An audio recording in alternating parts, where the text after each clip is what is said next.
tal, amigos de 6 a 9? Buenos días, ¿cómo están? Esta mañana nos acompaña para la entrevista política el congresista del APRA reelecto, Mauricio Mulder. ¿Cómo estás, Mauricio? Buenos días. Gracias por la invitación.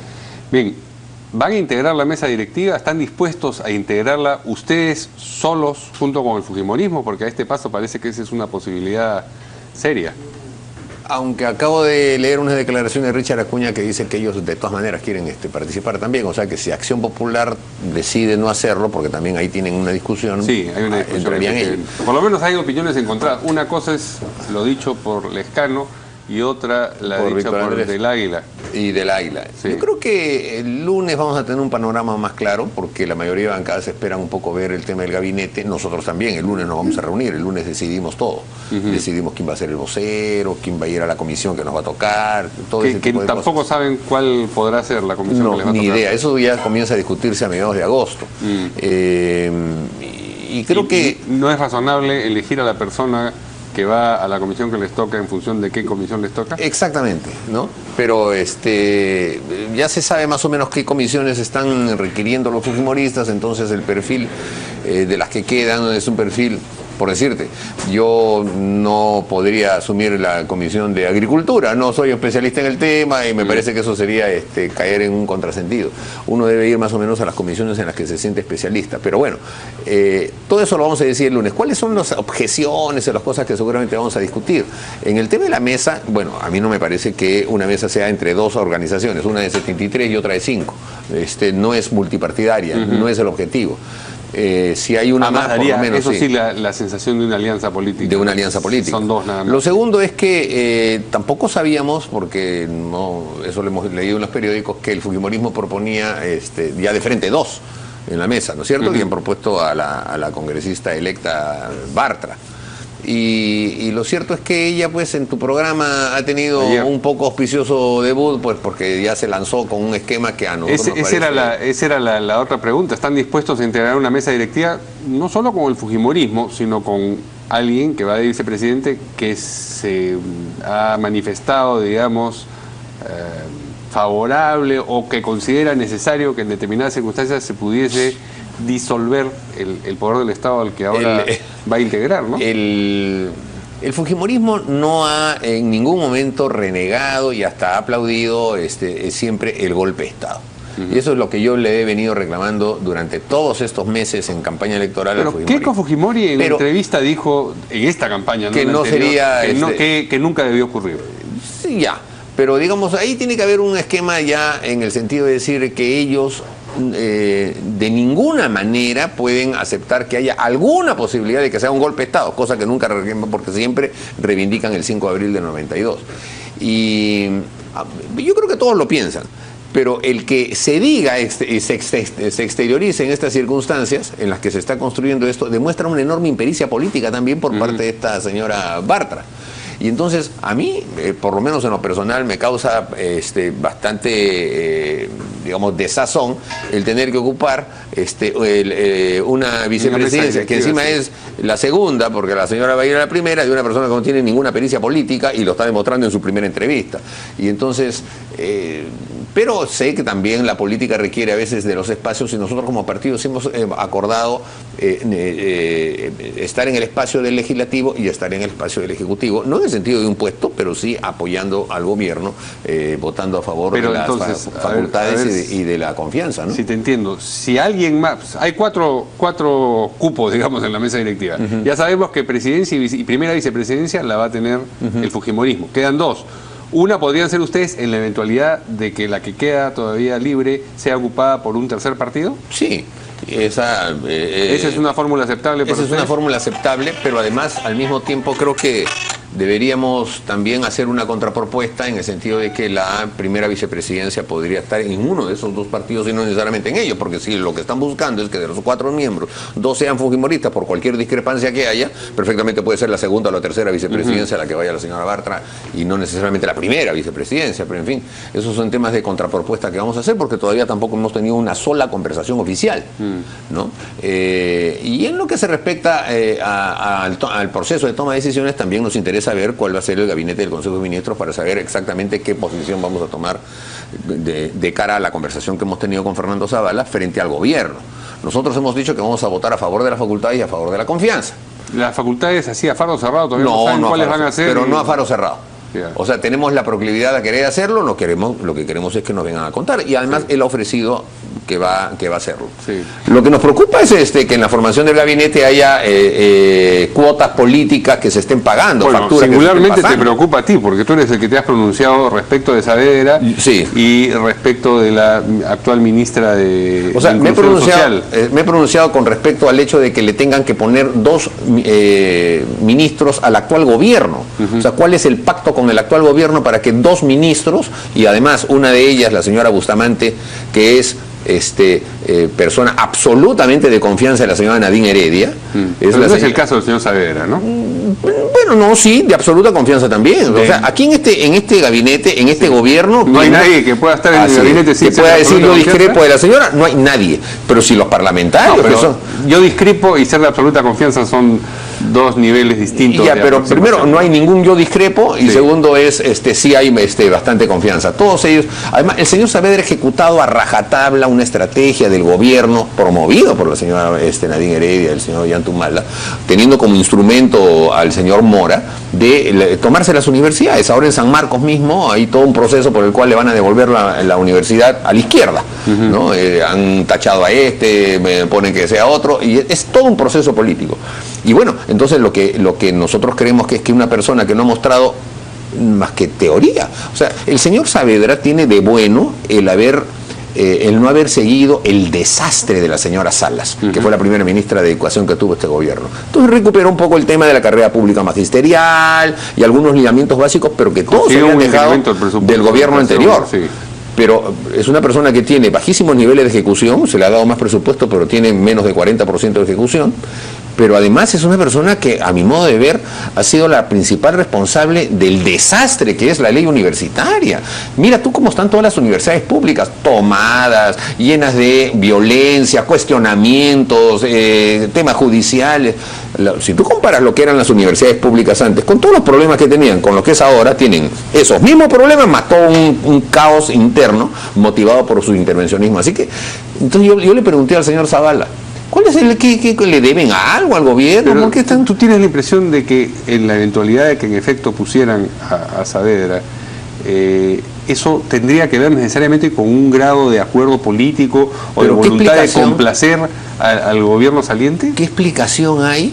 Que no se les ocurre a nadie más, digamos, esa es la otra explicación. Bueno, cuando uno lee, eso es parte del tema, cuando uno ve la lista de los que se están poniendo, pura improvisación, o sea, se nota que no tenían un equipo de gente que estaba alrededor del tema, salvo algunos 2 o 3 casos, ¿no? Pero son personas que no han participado en la campaña, tú no las has visto hablando de ese tipo de temas. Entonces, quiere decir que están haciendo pues un gabinete así medio aparchadito de la gente que va llegando, y eso va a tener muy poco peso, porque no va a tener una cohesión política. Máxima aún si tienen una bancada que tampoco tiene una cohesión política, entonces vamos a encontrarnos ante un escenario complicado. El segundo gobierno de Alan García también trajo de ministros a gente que no había estado en la campaña, o que había estado en la campaña pero en otra trinchera, de manera que ¿cómo se conforma? No, hay una diferencia fundamental. Alan García sí ofreció durante la campaña electoral que iba a haber un gabinete en el que la presencia de los apristas iba a ser de 5 miembros. Los mencionó con su nombre. Y entonces era obvio que después los demás eran técnicos. Perfecto, yo no puedo cuestionar tampoco a los técnicos. Va a ser un gabinete bastante tecnócrata. Pero los políticos que aparecen allí no son políticos que hayan estado en la campaña. Uno de ellos es justamente el caso de la señora, por ejemplo, de la señora Paola Bustamante, que es una ministra del gobierno del señor Ollantumala y de absoluta confianza en la señora Nadine Heredia. ¿Cuál es su papel ahí? Le están entregando lo que viene a ser el Ministerio de Inclusión Social, donde se maneja una enorme cantidad de recursos humanos y económicos que van a seguir haciendo que el Partido Nacionalista tenga un espacio grande ahí, y el Partido Nacionalista no tiene un solo parlamentario. Entonces, ¿cuál es la lógica de estar haciendo ese tipo de pactos? Cuando le preguntaste eso a Zavala... Bueno, que están evaluando, que todavía eso no está, que van a ver ese tipo de circunstancias, que nosotros esperemos que la evaluación se conduzca hacia algo distinto. Pero ¿cuál es la presunción, digamos, con malicia? ¿Qué cosa es lo que puede ganar Peruanos por el Cambio, incluyendo al gobierno saliente a través de 2 ministros. Esa es la gran pregunta, ¿no es cierto? Por eso es que lo que yo manifesté es que me parecía absurdo que estén pagando facturas. Porque da la impresión de que fuese porque en realidad no es porque van a ganar algo, sino porque como ya ganaron algo, están pagando la factura, siendo caballeros en el sentido de que algún favor que les hicieron los están pagando con 2 ministros. De un gobierno que sale por la pata de los caballos y con pésima aceptación, mantenerle 2 ministros, eso no se ha visto anteriormente. Entonces me parece que ahí hay un principal error. Ahora, pese a todas esas circunstancias, nosotros creemos que al señor Kuczynski hay que apoyarlo. Creemos que, por lo menos en los lineamientos generales, debe abordar un respaldo político por parte del Parlamento. Sí. Luz Salgado ha señalado que no quieren ellos votar las facultades, sí. Perdón, la confianza, pero no las facultades, y que traigan los proyectos de ley. Bueno, se puede hacer. Nosotros hicimos eso el año 2001. Cuando estaba de presidente del Consejo de Ministros Dañino y ministro de Economía estaba Kuczynski, tampoco estábamos proclives a querer votar a favor de facultades, y entonces se les dijo, vengan con su proyecto, vinieron con su proyecto y sale más rápido incluso, porque tú puedes aprobar eso en una semana. En cambio, cuando tú les das facultades, 60 días, recién sacan los decretos legislativos en el día 59. Entonces, no es que tengan ya las cosas preparadas, eso también preocupa, que no tengan ya los esquemas específicos de estructura legal que el presidente supuestamente debe plantear el 28 de julio. Dices que el gobierno sale por la pata de los caballos y uno de los ingredientes de estas extremidades, digamos, equinas, Sí. es el que tiene que ver con lo que ha ocurrido con el ministro Balaquivi, la denuncia a los periodistas de Panorama. Exactamente. ¿Qué está pasando en el Congreso al respecto? Entiendo que tienen solamente 58 firmas, les falta 20 todavía, Sí. pero tú sostienes solitariamente Sí. que eso no hace falta y que sería suficiente que Iberico convocase a la sesión para Sí, yo sostengo eso y efectivamente casi solitariamente, en el sentido de que el artículo 132 de la Constitución es absolutamente mandatorio. Presentadas las 33 firmas, se debate y vota dentro del 4º y el 10º día. Así dice de claro. Si nosotros lográsemos juntar las 78 firmas, ya no es verosímil que las vayan a juntar. Es bien complicado. Faltan 20 según la última información. Y además están dispersos, etcétera. Pero digamos que la logremos juntar. La consiguen hoy día. Ya, y se convoca para pasado mañana. Sí. Ya nos pasamos del 10º día. ¿Cómo queda la Constitución? Que dice que es entre el 4º y el 10º día, que es el llamado periodo de enfriamiento que hay. Entonces es un absurdo el pretender que lo que es una prerrogativa de minorías, que son 33 en este caso, esté sujeta a un trámite administrativo que deban fomentarlo, que deban autorizarlo 78 parlamentarios, muchos de los cuales van a votar en contra, porque pertenecen al oficialismo. Entonces, esa trampa es una trampa en la que la oficialía mayor y la administración del Congreso siempre caen, ¿no?, en hacer este tipo de interpretaciones. Lo mismo ocurrió cuando se hizo la censura al gabinete Anahara.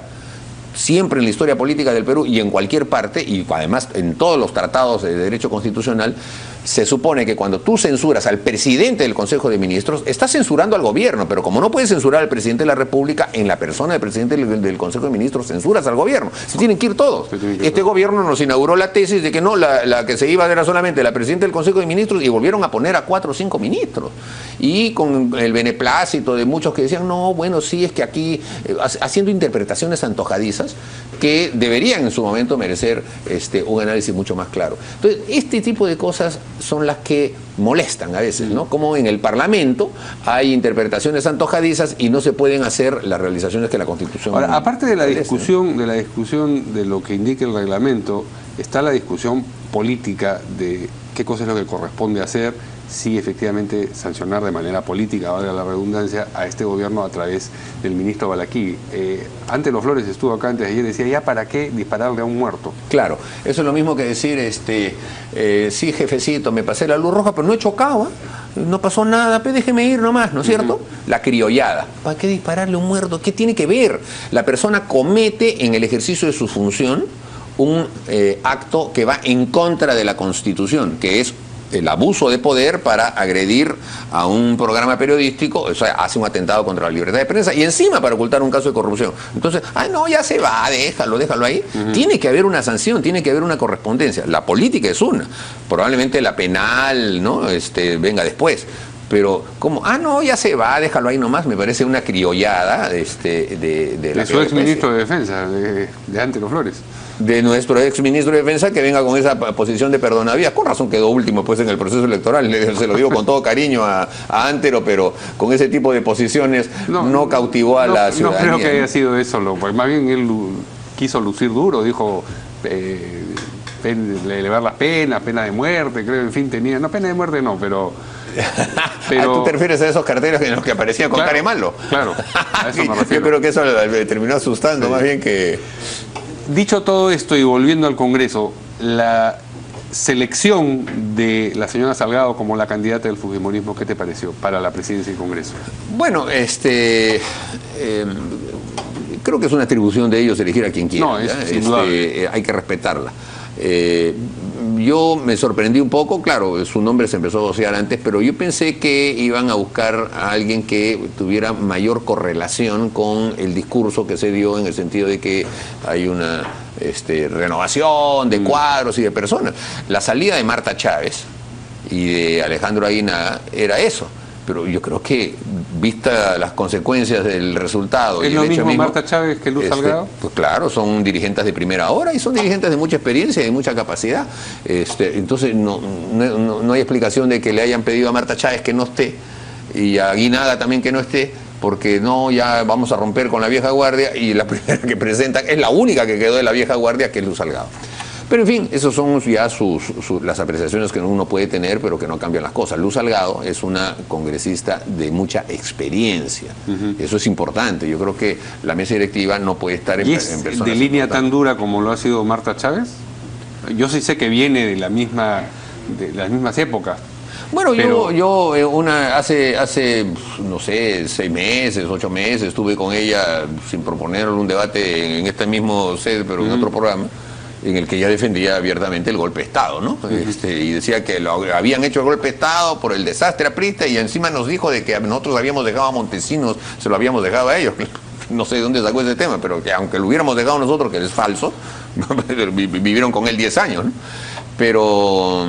No, el fujimorismo, por lo menos el grueso de los fujimoristas, no va a cambiar ese discurso. O sea, históricamente ellos van a respaldar ese golpe de Estado, eso lo sabemos. La real política indica que ahora ya han tenido 73 votos, y no por eso nosotros vamos a hacerle ascos y no vamos a estar en esa posición. Ya eso es normal. O sea, el pacto entre dos grupos distintos supone que hay pensamiento de ese grupo con el que tú no estás de acuerdo, porque si no, no sería grupo distinto. O sea, eso no debe ser un tema que trabe. Eso simplemente es anécdota. A mí lo que me preocupa es que haya esta suerte de una mesa multipartidaria, pero media coja, que no se sabe quiénes van a entrar y cómo va a ser, y que además se haya puesto personas que no tengan, o sea, combinar una persona sin experiencia, que ya vino a traer este tema impolíticamente hablando, ha demostrado impericia política. Estamos hablando de la señora Barta. Con una persona que sí tiene experiencia como Luz Salgado, ¿no? Que me parece que es una designación en términos generales, ya para concluir esta parte, que sí es positiva para el fujimorismo, le va a traer, digamos, ¿es más un mensaje para adentro que para afuera, piensas tú? Da la impresión que es un mensaje más para adentro que para afuera. Pero, para aquietar aguas. Pero al mismo tiempo para afuera. Me he sorprendido de que hay muchos opositores, muchas personas que no pensaba, que han hablado, han ponderado las virtudes de Luz Salgado. Yo me auno en ese sentido a ese criterio, ¿no? Hablando de mensajes para adentro y para afuera, al interior del Partido Aprista, ¿vas a postular a algún cargo ahora? ¿En el partido? Sí. No. ¿Te quedas como congresista? Sí, los miembros de la célula parlamentaria Aprista, base, sí. El caso de Jorge El Castillo, que ha sido secretario general, el caso mío, que ha sido secretario general, tanto Elías como Luciana, que tienen un trabajo legislativo, y Javier, que sale del cargo de presidente de la Comisión Política, hemos optado que justamente por haber tenido presencia a nivel partidario, debemos propiciar que otros asuman, ¿no? Así que hemos acordado no meternos en los temas internos del partido, ¿no? Bueno, vamos a ver, no meterse a postular, pero por ejemplo, Luciana apoya denodadamente las aspiraciones del señor Cornejo. No, bueno, claro, también, a postular. ¿No? Yo digo, a participar, no, a participar de todas maneras tenemos que participar, somos militantes. Sí. No, pero a alentar, digamos, a un candidato en particular, como... Hay quienes tienen derecho a hacerlo, ¿no es cierto? A mí me parece que Enrique Cornejo es una persona sin duda importante y tiene bastante proyección para poder ser secretario general. Hay otros candidatos, pero yo sí opto por no marcar ninguna preferencia pública ni privada en favor de nadie, ¿no?